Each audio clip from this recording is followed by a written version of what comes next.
Guess anytime now was a settle. Wataki kuona bwaki meta, but I still. You're now listening to the best music. Yes, wanacheza checkers. Why you questioning my source of income? Was getting paid by Tribeca, Wookie wa Inter. Capital FM nikimada rhythm ya cling clang. Before Charlie Akwanze kunitusi, he was a big fan.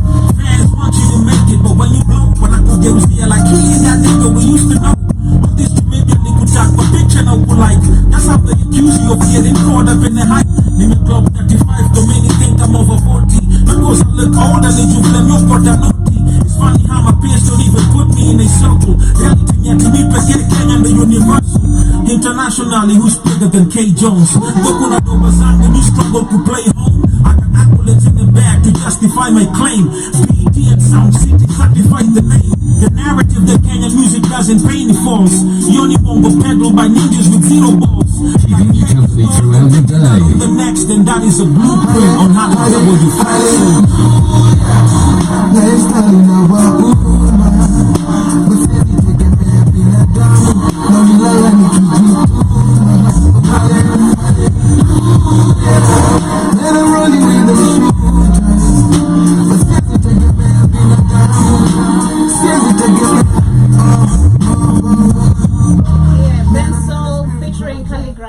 Playing right here on the video of the 21st century, or actually it's Calligraph Jones featuring Bensoul, whatever you like to literally put it. The name of the jam is Hallelujah. Actually been bumping into this amazing jam. I love the buzz of Calligraph, I love the message, I love literally the vibes about it. I hope you guys are doing amazing this wonderful Tuesday.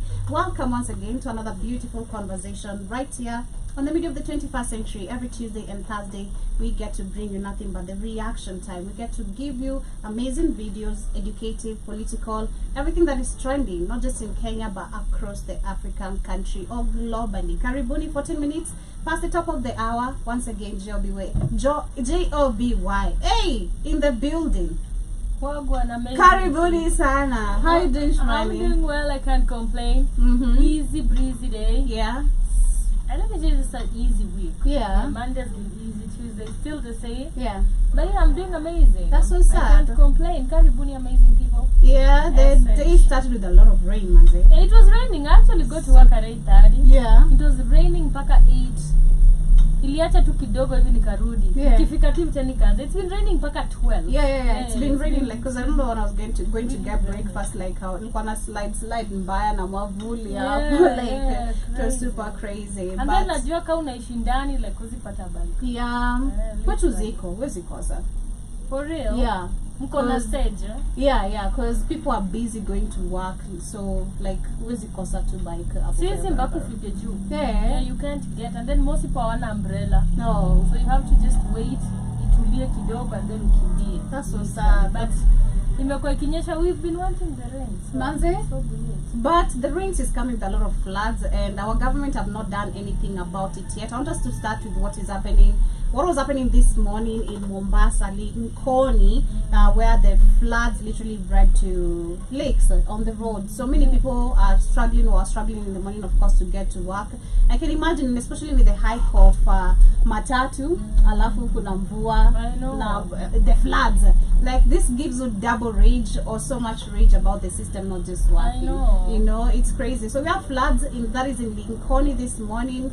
I don't know if I can share the videos. Let me see if I can be able to do that and share the videos with you guys of what we're going to be talking about. But I feel like so far this is a clear evidence, especially about the floods. The fact that we've not seen Ruto is in Italy as we talk right now. He has received over 14 billion Kenyan shillings. That is from Italy to support healthcare, infrastructure, and a lot of things, a lot of projects. So we've seen most of these loans that are being taken out of from other countries, which of course are putting Kenya in a debt crisis. Currently, as we talk, we're talking about, we're in, I think, 12 trillion. We're standing at 12 trillion. That is on the Kenyan total debt, and it has actually, like, I think they said it's doubled since Mwai Kibaki, or since Uhuru Kenya. I mean, since Ruto got into power. So you one of the two. Like, he made double. If you look at the debt crisis where Mwai Kibaki left it, and currently where the country is, like, we're not going at a very good position. And it's crazy when Ruto says actually we are a middle income country. so we should our oil prices nafaa kuwa juu kwa sababu we are a middle income country. It's crazy. When were we a middle income country? So why are we borrowing money if we are a good middle income country? Exactly. You know, and this is critical called as a thinking. third world country. So how are we middle income? Literally. We're part of the third world countries. But how are we middle world? How are we middle income? Yeah, exactly. I think for him he's trying to say the good economy. Because what he was trying to compare, because people have been questioning about the prices of oil in Uganda and Tanzania. So Uganda, the prices of oil of course are cheap, in Tanzania. So the question in Bona, huku ni expensive enough, yet people are using the Mombasa port to get oil, especially Uganda. It should even be more cheaper. Uganda is expensive. But his excuse is the fact that, which is true though, Uganda is not developed. We are talking about Tanzania and Kenya. If you look at the two countries, for me I'd say we're actually in the same position. But Tanzania seems a little bit more better for me. But hata kama job, like kama tuseme for example, they are poor, right? And they get oil. It's supposed to be, actually we're supposed to see, ndio tunafaa tuko tunaipata hata cheaper kwa sisi tuko juu. Currency tuko juu. Unaelewa? Sisi tunafaa tuko cheaper. Exactly. Yao juni ma survive na nafai kuwe juu. They are the ones who are supposed to be complaining about it. So it's the vice versa, literally. You know? It's super crazy. It's super crazy. But Sakaja has not said anything. I'm saying about the funds that are being collected from this debt, from these countries that we're taking debt from: China, Japan, America, Italy, France. The fact that we have the French troops in Kenya, already 800 of them. So many questions are being raised, and yet we have the issues of floods. We have 1 billion that is yet to be accounted for, where this money went. Literally. Jana nilikuwa na share video ya the e-citizen, how the funds in e-citizen are disappearing, and I think the cabinet secretary of either the health minister was talking about how, and the auditor was saying they don't have access to the e-citizen, the whole platform. Like the government they gonna the access, and they won't say who has even the passwords. Like, and the question is like, nani, they're using it to launder money. Exactly. Who are really in control? If it's not the president and the people at the top, ni nani, or the government ni akina nani hao? Mbona wasitajwe? Because if you look at also the funds that are being moved from the e-citizens to private accounts, they're not talking about how much are these funds. They're just saying funds. They're not saying this amount was taken to this private account. Wanasema tu some funds were transferred from this account to a private account. So there's so much literally that's not been explained, from the audit team to the people we have working in this particular system. And shout out to Kenyans for being on the street today, because these are the kind of accountabilities we're demanding. I love the fact today I was listening to this whole demonstration venye ilianza, and the youths including Machokos like wanasema tunala kwa streets, and the fact that sasa imekuwa even unsafe kulala kwa street kwa sababu haujui kama utabebwa na maji. It's even crazy. Yani the fact we are homeless and we're not even safe homeless, it's even getting more crazier. And you have to tell us, anasema most of the youth are saying utatuambia tunaenda wapi? Juu Kenya ni nchi yetu. Unataka tubebwe na maji tuende wapi? Na Kenya ni nchi yetu. Tukazikiwe wapi? It's super insane. But looking at the demonstrations as well, we have over 11 people currently who have been arrested. So I want to share what the Nairobi police boss had to say regarding the demonstration. Remember on Friday we talked about it. They said nobody should be seen on the streets today because of the previous law that was passed last year about if you want to do demonstrations, you have to have a 2-week notice, send it to the nearby police station around you, and after the notice is approved, you can continue the demonstration. That is nothing to do with democracy. That's not how democracy works.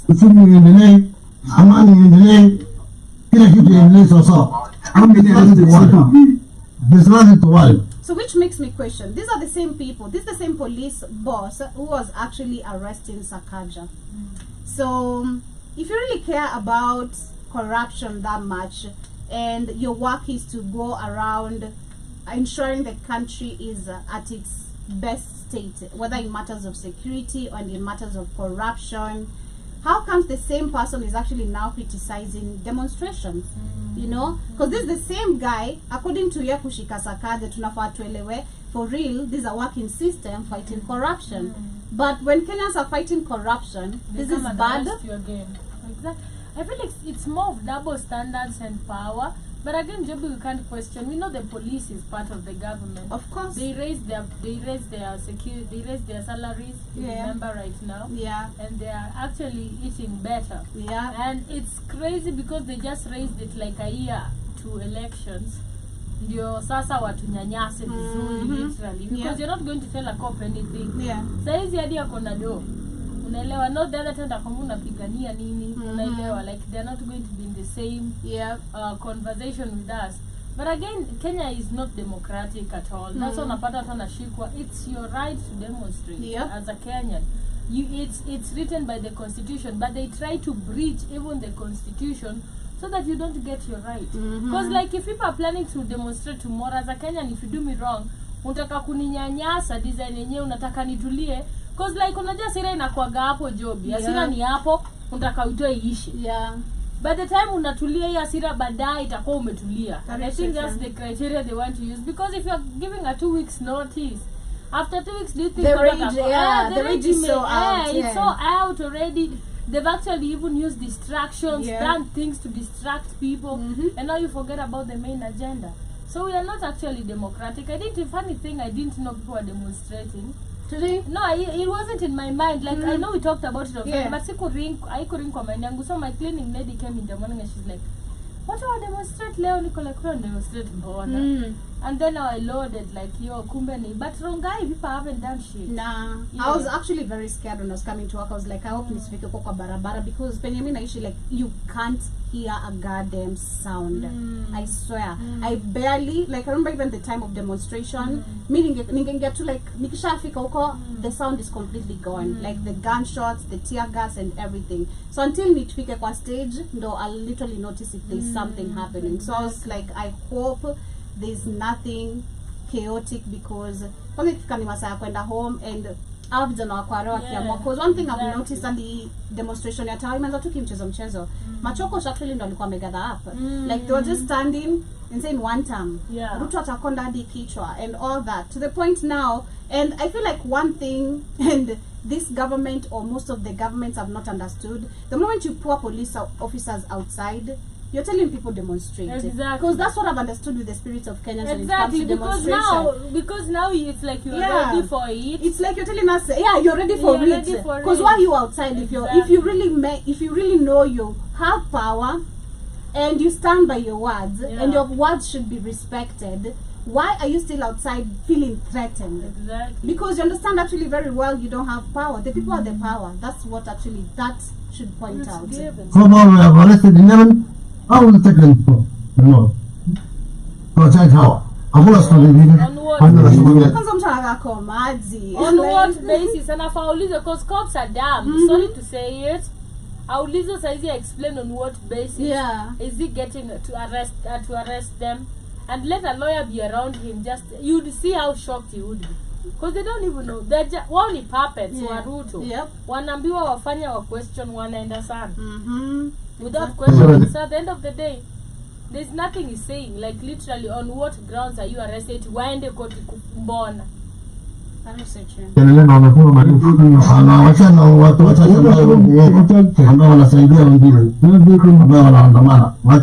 can see 98% of the business are wrong. And they are witness for that. Independent change, what I mean. What I look related, I look at I mean. Not the green fear. Number one, this guy doesn't sound warrior. He sounds even warrior, right? If you notice, this guy sounds warrior. So, and I'm not questioning having Somalians or Ethiopians having an opportunity in our system, and especially because I go back to the laws again.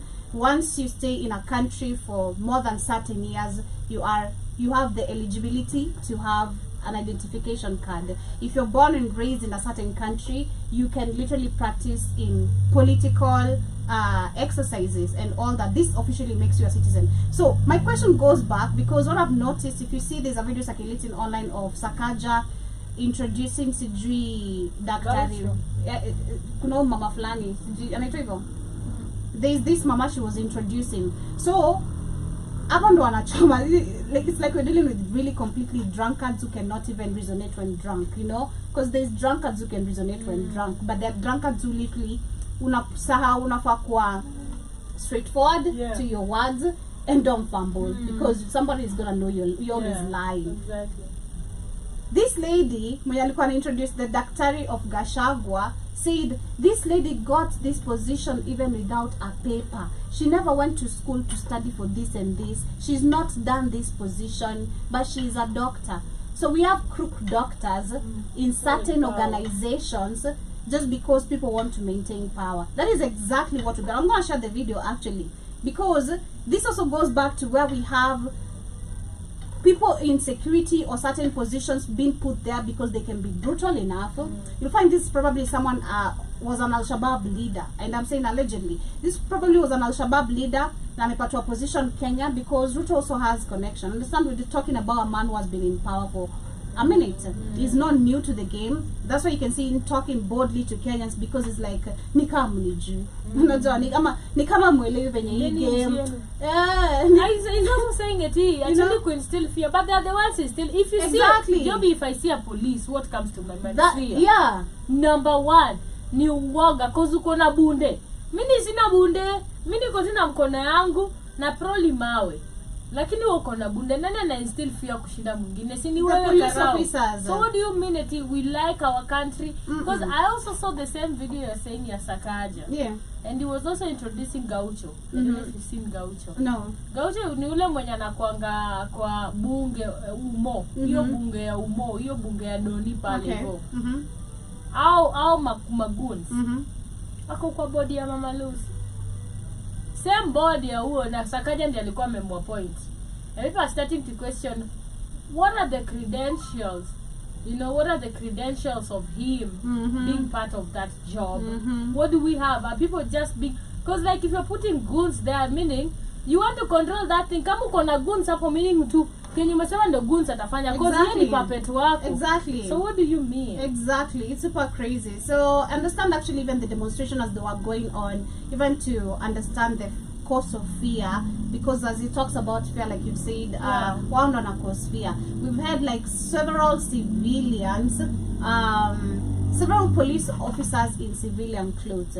Because the time nilikuwa na watch your demonstration kwa Keza, niko like kuna unaona mtu wako na literally not police uniform arresting someone. So this is very well planned. Again, this is going back to, they want to use the same tactic they used in 2024, 2025. Having police officers in civilian clothes so that they won't be identified. And because you know, so the youth are always recording everything, literally. So it's easy to identify these people. So they have civilian clothes, acting like demonstrators, yet one wanapeana watu. But let me tell you, like Ruto is not letting anything easy, Joby. So we better be ready. We when we know there is demonstrations also as Kenyans, I think in our minds you already know what might happen. Because you know the type of government we have. And we have expectations. So if you see somebody in the street, watu wamechoka, honestly, watu wamechoka na mtu amekubali kudedi. It's not that if you get out to demonstrate, either utashikwa ama ukufe, ama urudi home. It's the three. So you pick a side where you gonna go, but at the end of the day, lazima utoke. Lazima utoke, literally. So this is the chant going on in town.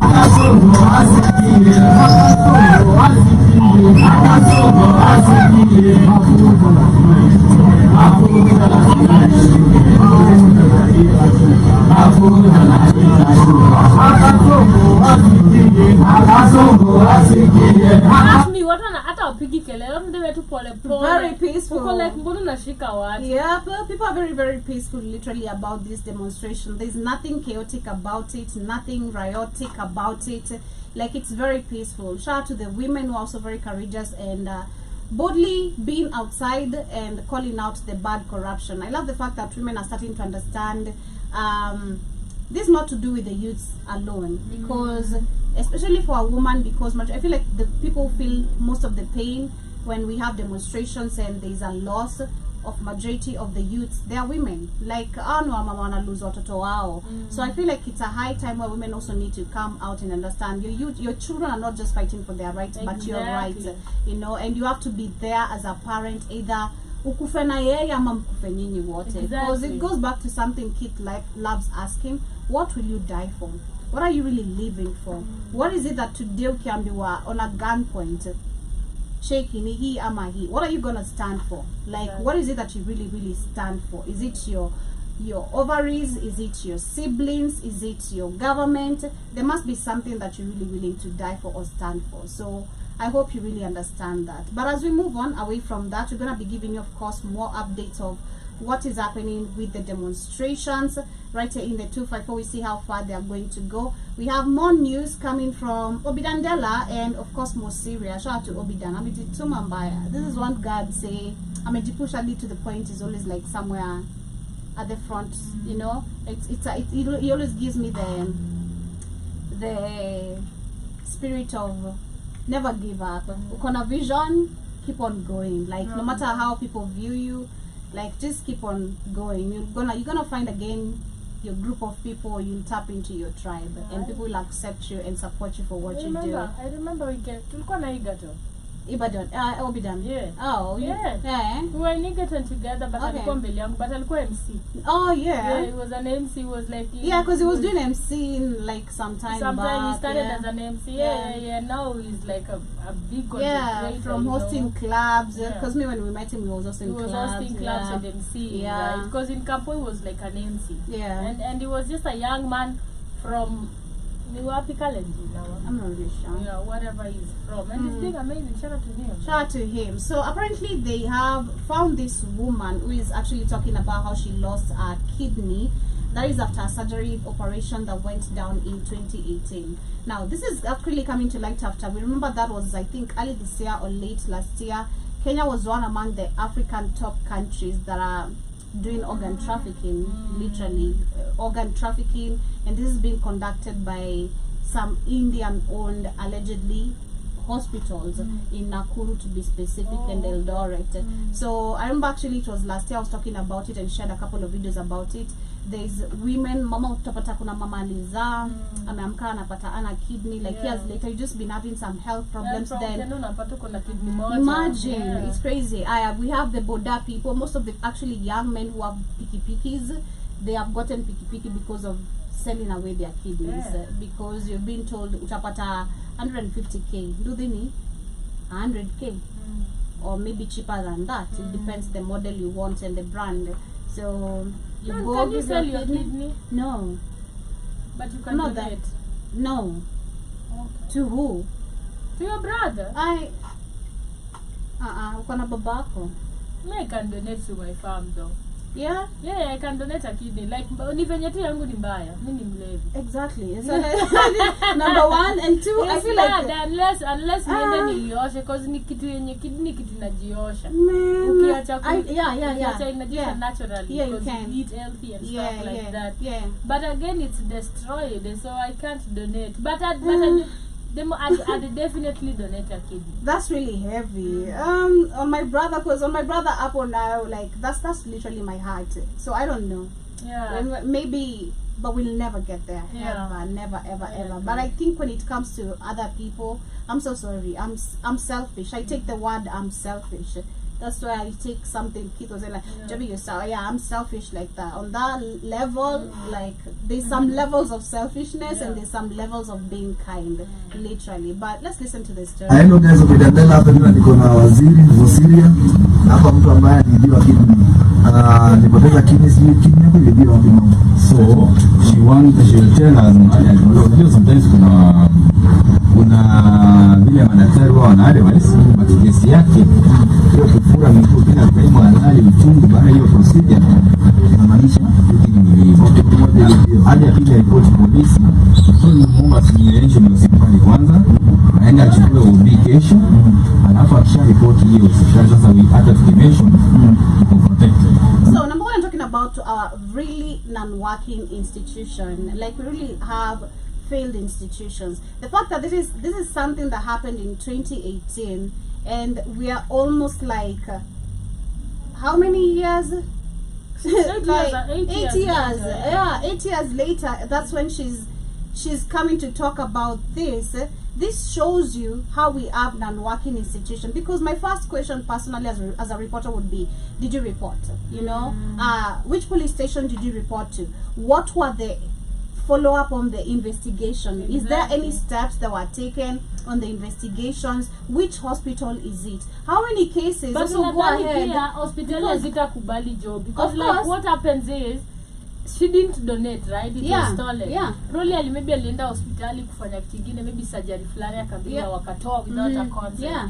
Years That's later, what happened, years later anaenda anakupatanga ni mgonjwa, because I don't think it affects you. And probably hawakuregesha vizuri or whatever. The stitching. Yeah, it comes, and because people survive on one kidney. Yep. And they live a normal life. Yeah. You know? So she comes in later. Do you think the hospital will atakubali? Hospital kubwa kama hizo za India, they can shut you down, they can even kill you, Joby, they can threaten you, and they will tell you watakata.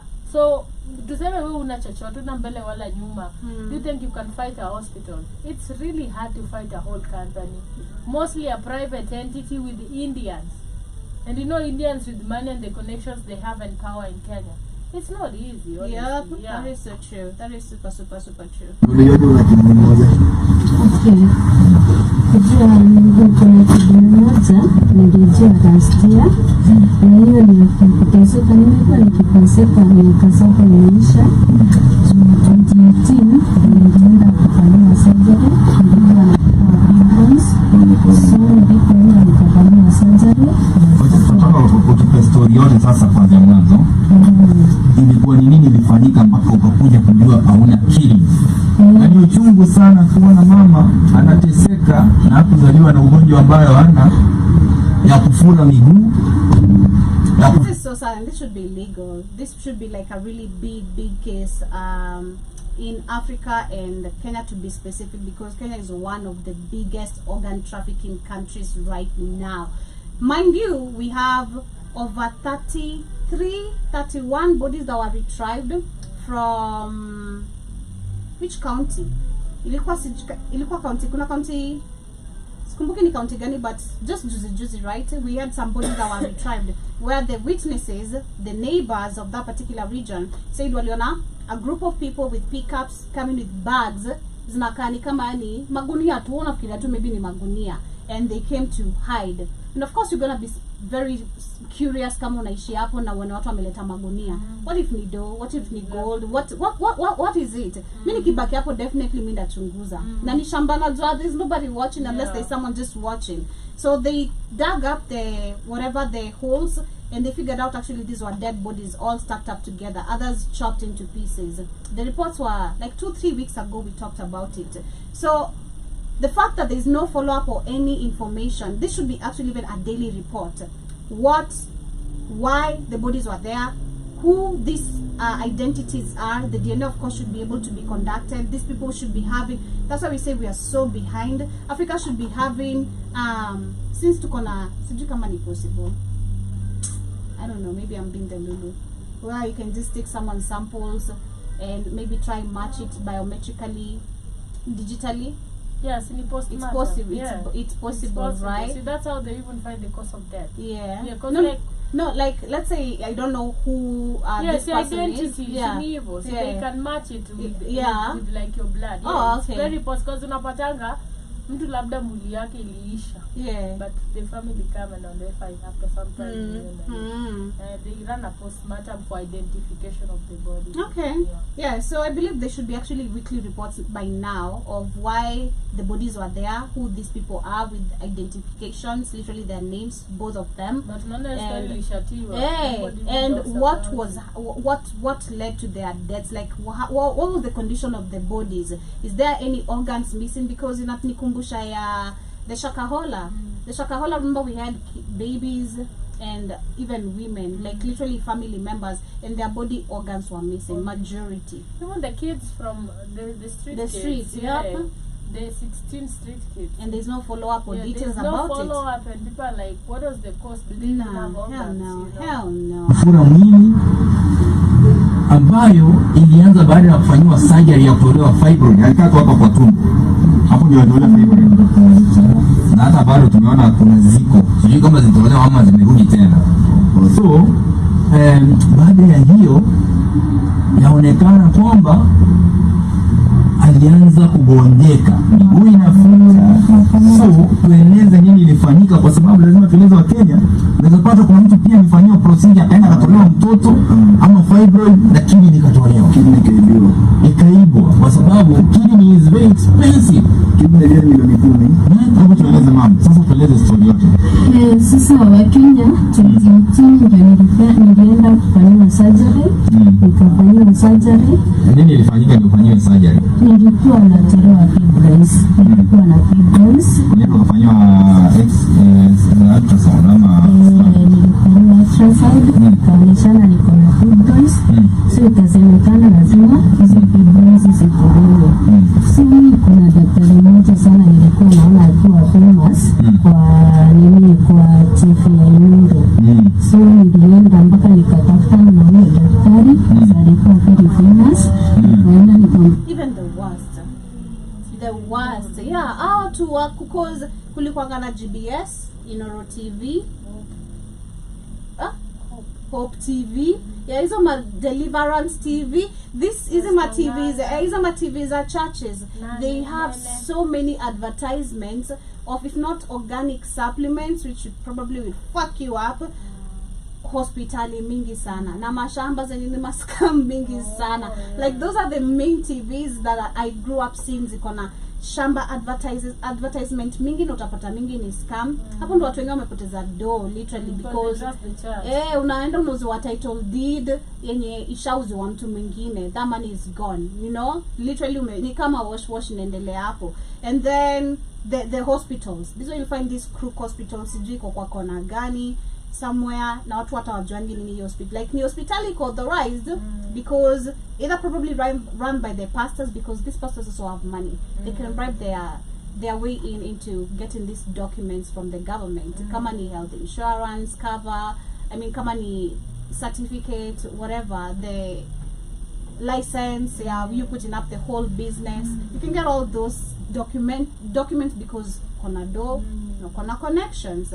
So this is sad. I can imagine how many women have fallen in this trap because of seeing akasema lazima tuende tutulize fibroids. So hizo fibroids ile hospitali nilienda nikampata, si alienda kunifanyia operation. Alikupeleka ingine? Nilipelekwa ina private hospital, hapo ndipo nilienda kufanyia operation.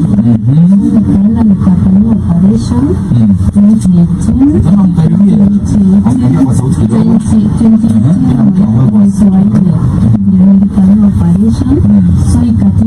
So I think we should follow up from here. I'm going to see how both of them are going to be. Because shout out to Josh Mosiria, by the way.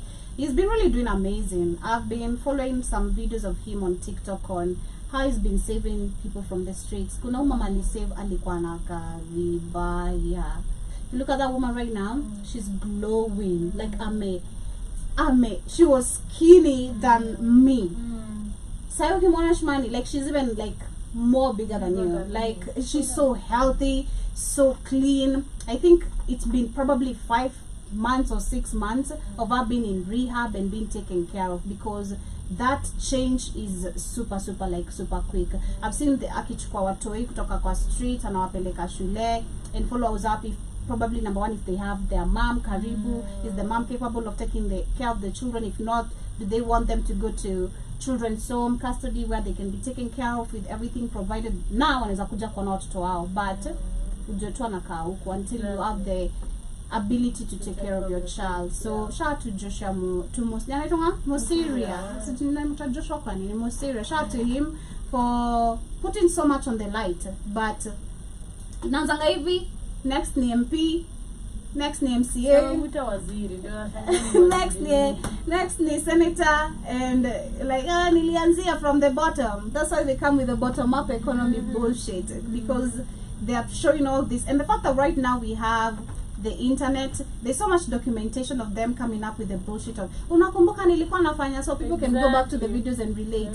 They're filming everything. So, unakumbuka nili, so that It's people all for can vote clout. for them. It's all for You know, clout, so yeah. I really hope people can learn to do some things genuinely from their hearts. And it's not everything you need to put on the lights, literally. Because I believe if you're a true helper, actually you don't need to go telling people about what you do. What you did for people. Yeah, Exactly. like, because blessings are not loud, they should be quiet. Right. You know, that's literally. But I think on the two last conversations that we're gonna have for today, we have Lilian Nganga, who's calling out for the ban of primary boarding schools. And I kind of love this topic because it's a thought I've had personally. I've had a problem with boarding schools from primary, like, because actually, and I wanted to talk about it because I think you've also said you've been in boarding school from primary.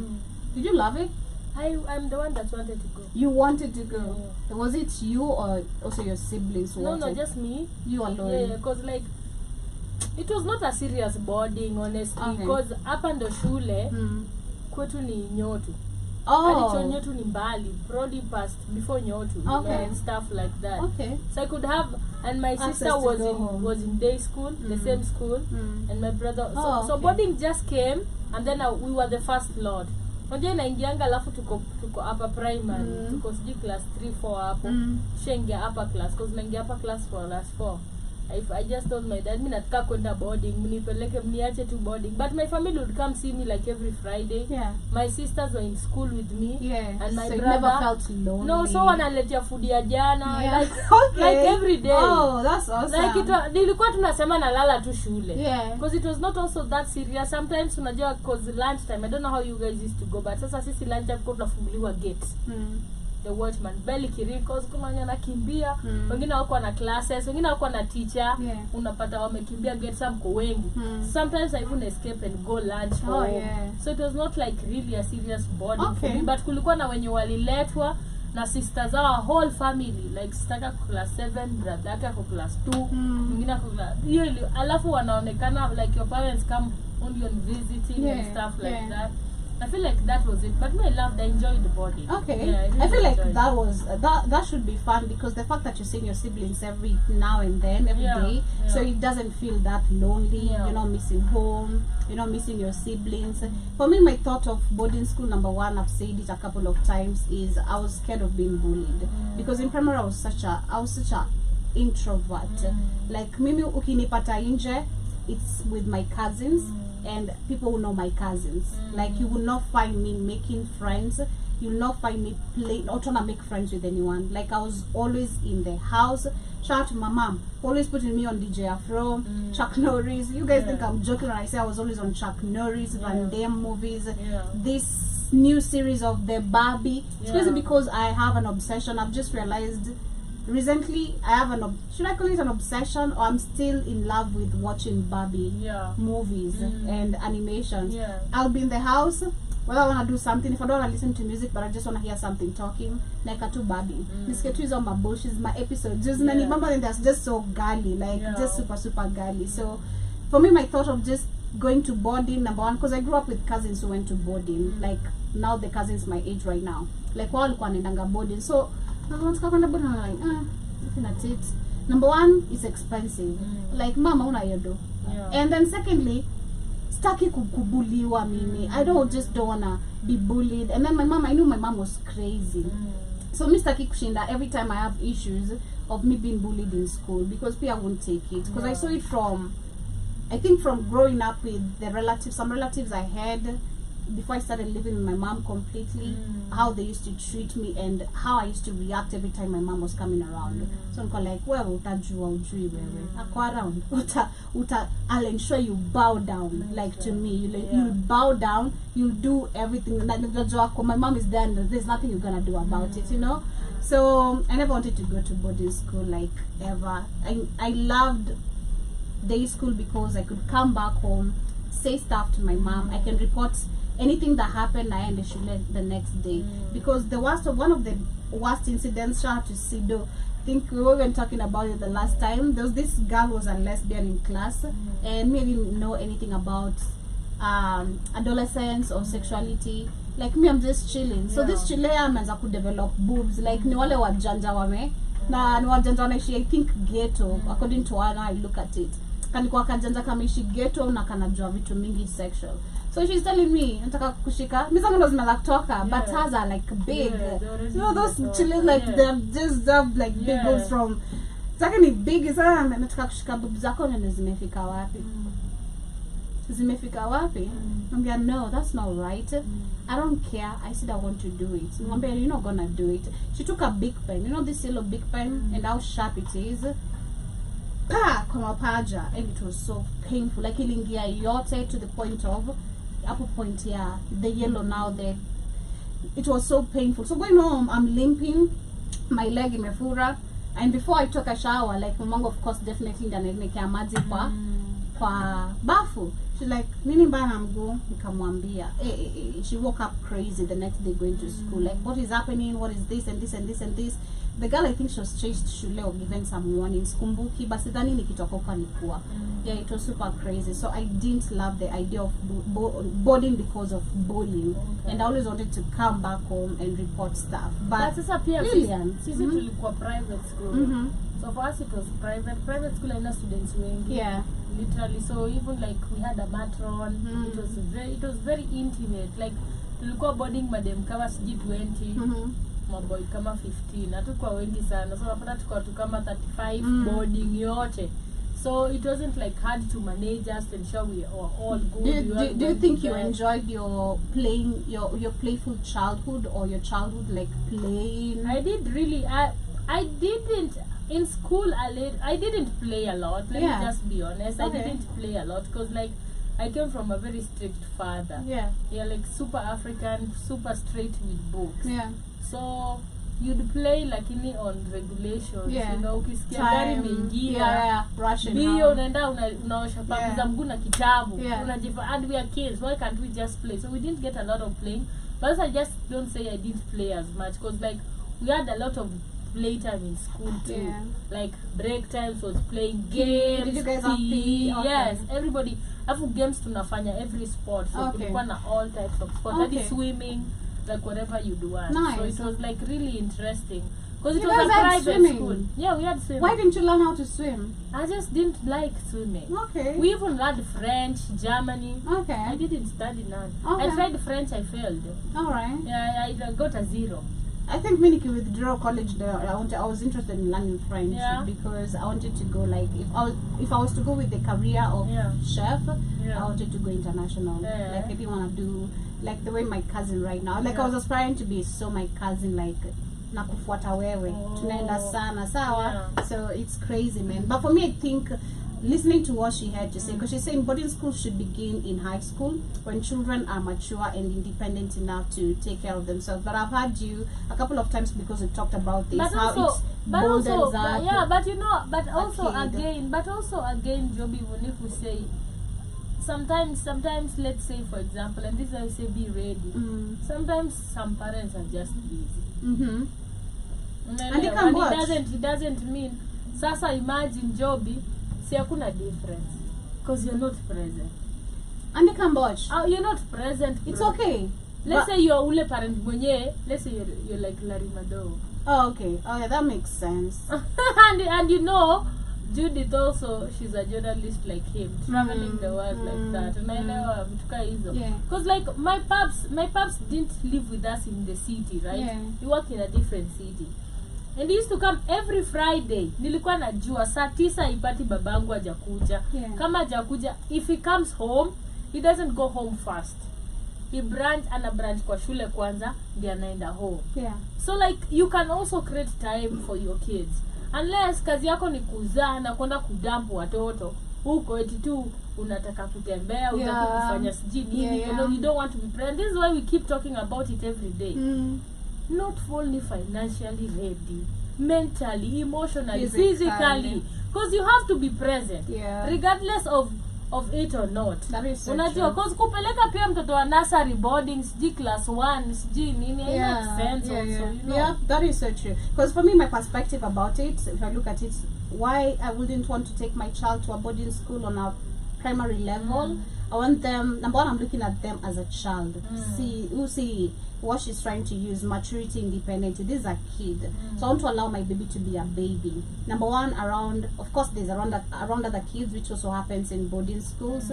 But I want them to be more of a baby by ucheze shule na ucheze home. Because me, if I look at my life, how my mom allowed me to be just a child, fanya homework, nikitoka shule, take a shower, do my homework, eat, of course, as I eat my snacks or something, take a shower, eat my snacks, or eat my snacks, take a shower, and then do my homework and go out and play. And then exactly, of course, there's always African parents, specific time in 6 is kupate inje, by 6 you should be back in the house, or if it's reclined by 7 you should be in the house, you know. So I love that, and the fact that I grew up with around a lot of my cousins, like it was so fun, like just always going out kucheza, like tunajua by weekend either kama si DJ Afro tukona uwanja ya kwenda explore, like we just have some things like to go I do. don't know, kids don't play nowadays cards. They don't play rocks. Exactly. They don't enjoy. They don't play ajua. Man, I'm like, what are you guys? kids of like, nowadays are just tablets. Which is making them so dumb, honestly, because like unajua venye kucheza kati na kupanga teams ilikuwa inakusaidia na kama 1 2 3 4 mathematics, you know, hadi kucheza like they are jua thing people used to you can count easily. It was like really how do we say it? It was like a very important sport, literally game for a kid to actually also be smart upstairs. But sasa nyinyi mnadhani eti when you give them tablets that's the end of it. It's not the end of the world.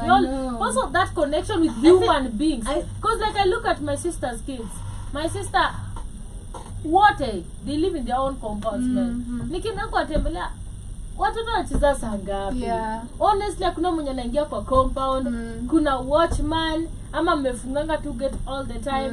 Nakumbuka kwanza sisi tulireziwa isto, kila mtu anatoka kwao, kila mtoto nje mnacheza, mnaenda kuokota sijima nini. It was really fun, just even interacting with other kids, other families. Saizi mtoto anacheza na brother yake, that's the best they can do. Like honestly, it went a deaf.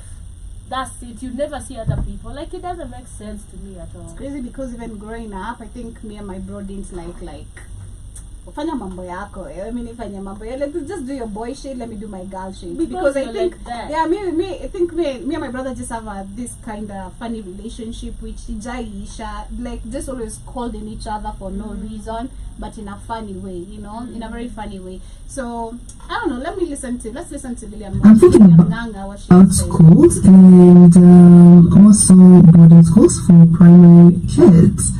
Now, I am of the opinion that we should ban, we should register all schools that are boarding schools for primary kids, because I feel that a child who is below 13, they should be with the parent. You know, the parent should be able to interact with them every day, because these are the formative years, right? But then again, I'm here because that can't happen, and I want to hear reasons why. For example, you, rather number one, you were taken to primary school, to a boarding primary school. Was it good? Was it fun? Did you like it? Did you hate it? Did it affect you in any way, in a negative way or probably in a positive way? I want to hear. Number two, you're a parent and you have kids who are in a boarding primary school. I want to hear what was your reason. And number three, if you're a parent thinking about taking your child to boarding school, primary school, why are you thinking in that line of thought? I want to understand, I want to hear. Because I'm thinking about a child when I was, grade 1 up to grade 8. They're kids, so I should be able to come home and tell my dad, my mom how my day was. And then I'm thinking also in the extension, in this age of social media, so kids are on break, right? So they're exposed to so much. So now the kids go back to school and they want to share that they saw on TV, on their games with their friends. So as a parent, and you have a child who is under 13, you are not in charge of how your child is being influenced in school, right? And lots of kids are such few years to be with their child, because after 13 you're in the high school, they go on and they're gone forever. You know, so those three lines of thought. I want to hear them talk about it. Yes, that we discuss and just discuss rather. All right, I love that she's giggling. She's giggling so good, and I love her English. She's giving me Tyra vibes. Shout out to Tyra. But yeah, literally, if you listen to most of the thoughts on the comment section, most of the people have different opinions. There are those who are for the boarding school. There are those who are for the day school. There are those who are giving opinion of how boarding school shaped them, literally from primary school to boarding school to high school, I mean. And there are those who are for the thought of how high school was the big deal for boarding school and Venye Liwabamba. So I'm gonna read like 2, 3, 4 comments, and we're gonna wind up with one last more conversation of something very interesting on how we can preserve our environment, and maybe should this be brought in majority of the places, counties, states, areas in Kenya, Africa, to be specific as well, because we talk about the conditions of sanity within our environment. It's a big conversation, but most of the people in the comment section wanasema mnalea watoto hawajui kuishi na watu. Mnalea watoto hawajui kuishi na watu. I kind of feel this is coming from a point of it's giving me, because me, I believe I'm very picky. I'm very picky on talking to people. I'm really, and I love that about me. I'm very picky on talking to people because it saves me from a lot of bullshit. So I feel like the way anaisema ni vibaya, but at the same time it's really kind of good, No, I don't think I myself from that space. I think it's more of like a character. Yeah, like you don't know how to stay, you don't know how to live with people, you're always fighting people. Yeah. When you live with somebody, it's chaotic. Yeah. I've never lived with people and you're just like, mimi nishaikuwa na roommate, so I definitely know what it takes to live with people. Even in work environments, like it's just the same thing. Yeah. But I feel like also mnalea watoto hawajui kuishi na watu. There's that character, there comes from a point of character. Ni behavior too. I definitely think it's more of a character. Literally. Because at the end of the day also, even the worst people get their people. You just get your people who, because hata mtu kisema anakuwa mchafu ataishi yaje. Na kuna mwenye anaona uchafu yake. That's true. So I feel like it's more of, it's just more of, you'll always meet people like you. That's or true. people who You'll meet your tribe. You'll meet your tribe. So it's nothing, because like mtu anaweza kuwa, because perspective ya jobi ama shimani yenye mtu akona is different. That's true. Unajua, so wewe unaweza dhani eti mimi sijui kuishi na watu, na kumbe watu hawajui kuishi na mimi. Na kuna mwenye akisikia shimani anasema oh my god, ama akisikia jobi ako like oh my god. So it's really it's variable literally with the people. Someone else says I'm here for the boarding schools, while in primary school that is one of the best things that happened to me. Think about those kids of the age of 8 to 13 with cross stepmothers. Boarding school is like the only place they can get to educate. They can get education without cruelty or form insults and non-stop house chores. Some kids are even denied time to study while at home. In boarding school, studies is systematic and time well allocated. Boarding schools teach most children to be independent and responsible at a young age. You wake up at 5 a.m., shower, make sure the bed, you make your own bed, go for breakfast, go for morning studies, parade time, and then class etc. If Catholic schools there are prayers in the evenings, some kids while at home don't even know what Saturday school means. Saturday school means in boarding schools it's called Saturday schools, day schoolers, or Sunday school. Sunday school means in boarding schools church is mandatory on Sundays. In boarding schools children have to have no social media distractions. They study where no cell phones and no TVs are present. That adds a concentration. But we had watching hours though. Exactly. Tulikuwa na entertainment hata high school. I mean najua kuna watching hours za boarding school. Tulikuwa na entertainment. Boarding school I think zote zinakuaga nazo. Wengine uchange hao wanapeleka church. Can you let church be church and people get it? Because tulikuwa na entertainment usiku. Kama unataka kuwatch unaenda watch movie. If you want to listen to music, you go listen to music the whole night. Wenye wataki kuenda wanaenda kukaa kwa domo washe manguo zao. But it was a choice. Even in primary we had movie nights. Yeah. Like boarding. We had movie nights on Saturdays. Or we could sit, watch a movie, the whole of us napikiwa snacks. It was interesting by the way. Tulikuwa napikiwa snacks, ma popcorn, ma juice, biscuits. Yeah. And then we just enjoy as kids.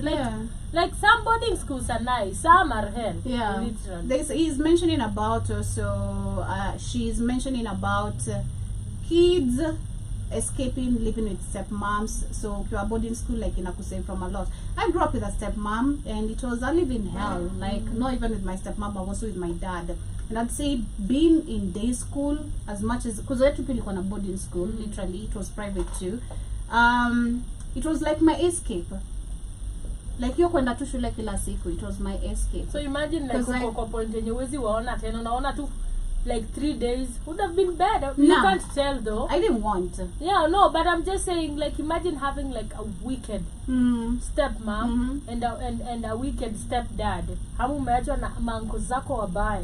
Some people are saved from that because like people are so evil. Yeah. Ndio nataka tu hata sirudi home. Yeah. Unapata hata kitoka na sema hata niishi na auntie nani. Sitaki kwenda home. That was so me because there was a time, like literally I remember I had like a really bad fight with my folks and I carried my birth certificate na ID and I was like, man, I'm done. Like I'm so done. I'm not going back to that house. But then unakaa unajiuliza, unaenda wapi kwa hizi streets? Kwa sababu unataka kusurvive kwa hizi streets. Si rahisi hivyo venye unafikiria, unajua. But I feel like literally also number one, it comes from as you as a person, the personality you carry and that you embody as you grow up, literally. Because if you're weak, you'll forever be weak. Yeah. If you're strong, you'll always know how to stand up by yourself. I feel like hizo experiences zina bring a very strong personality. Yeah. Being independent at a younger age, kuishi peke yako, at a younger age, kufanya nini, inakufanya unakuwa super independent, very early. On the last conversation, we have a video going viral about Tattoo City, the rules. And I kind of love these rules because I feel like if this was something introduced as a law from the word go in many estates, atungekuwa na even cities or towns and even huku tu within, like ukimwaga, ukipatikana unaonekana unamwaga takataka, mbona tupata takataka, these are the consequences, there's a fine of it. There should be offices about where you're gonna be fined and all that. So I want to share it very quickly. But that is in the States. You know, in the States you can't litter. Yeah. Na kuna siku kutoa takataka. Yeah. Huwezi toa after hiyo siku. There should be, because ebonga left it kama pipe. There's a video I was watching of, no, but I feel pipeline is so crazy, man. Pipeline is, like you wouldn't, hata maisha yangu ikuwe mbaya aje. Heri niishi basi place kama kwa Rama nirudi Ocha and but pipeline. Yeah, but was it really that bad? It was like, bad job. It's not damn. It was bad because let me tell you, pipeline the place on a tupa uchafu. The whole world, the whole Nairobi, wanabeba hizo matractors zinaenda kutupua pipe.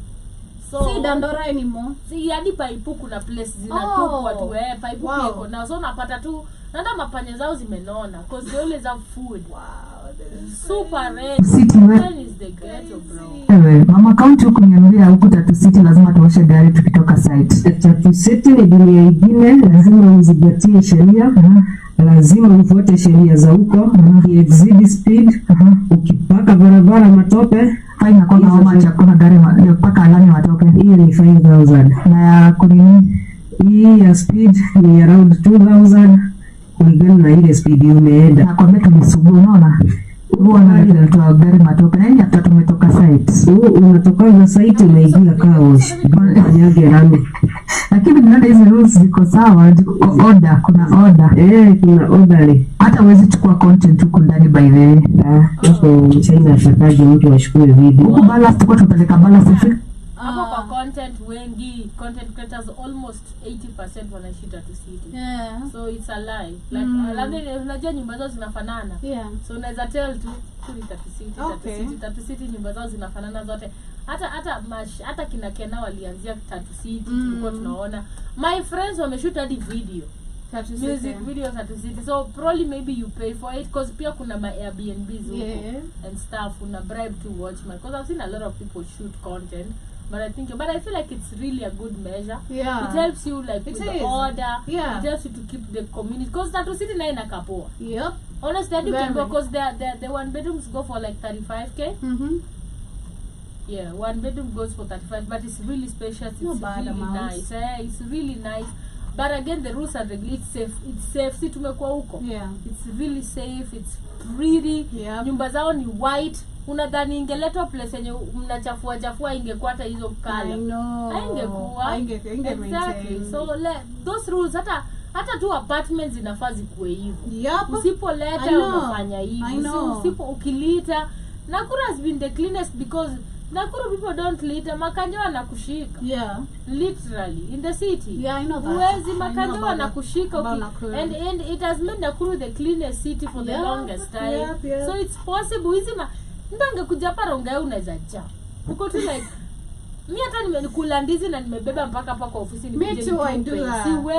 Siwezi lita. You know what it anything. takes. But mtu ako na confidence tu ya unachafua tu mazingira na ujue floods zikikuja hata waseme nini, hata kama government iko na part of it to do with it, but wewe pia unalita. You're clogging the drainages. Yeah. What are you expecting? Zinaokotwa kwa drainages aziokotwi, zinaregeshwa hapo tena. So for like, where are we heading literally? Yeah, but let us know. That has been our conversation for today. We've talked about the demonstration, kidney harvesting, boarding schools. What do you think about children going to boarding schools? Would you take your child to a boarding school at an early age, or would you rather let them spend more time with you and go when they're in high school? We'd love to hear your thoughts.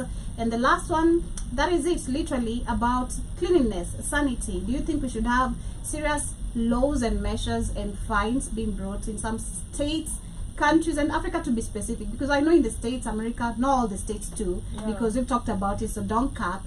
We've seen some dirty ass places like Memphis, you know, LA, and so much. But let us know what your thoughts about those conversations of today. That has been our time. This has been our reaction. Let us know what's your reaction on today's conversation. See you on Thursday, same time, same place. And of course, see you tonight on the Africa Today Show. Much love, amazing people. Same time, same place. Keep your environment clean. Security starts from you all day, every day. Tafadhali, tafadhali. Peace. Jirani yako akibarikiwa, you get bigger and it gets deeper. I just